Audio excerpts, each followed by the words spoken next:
هل أتى على الإنسان حين من الدهر لم يكن شيئا مذكورا إنا خلقنا الإنسان من نطفة أمشاج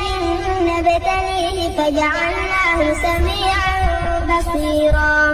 إنا هديناه السبيل إما شاكرا وإما كفورا إنا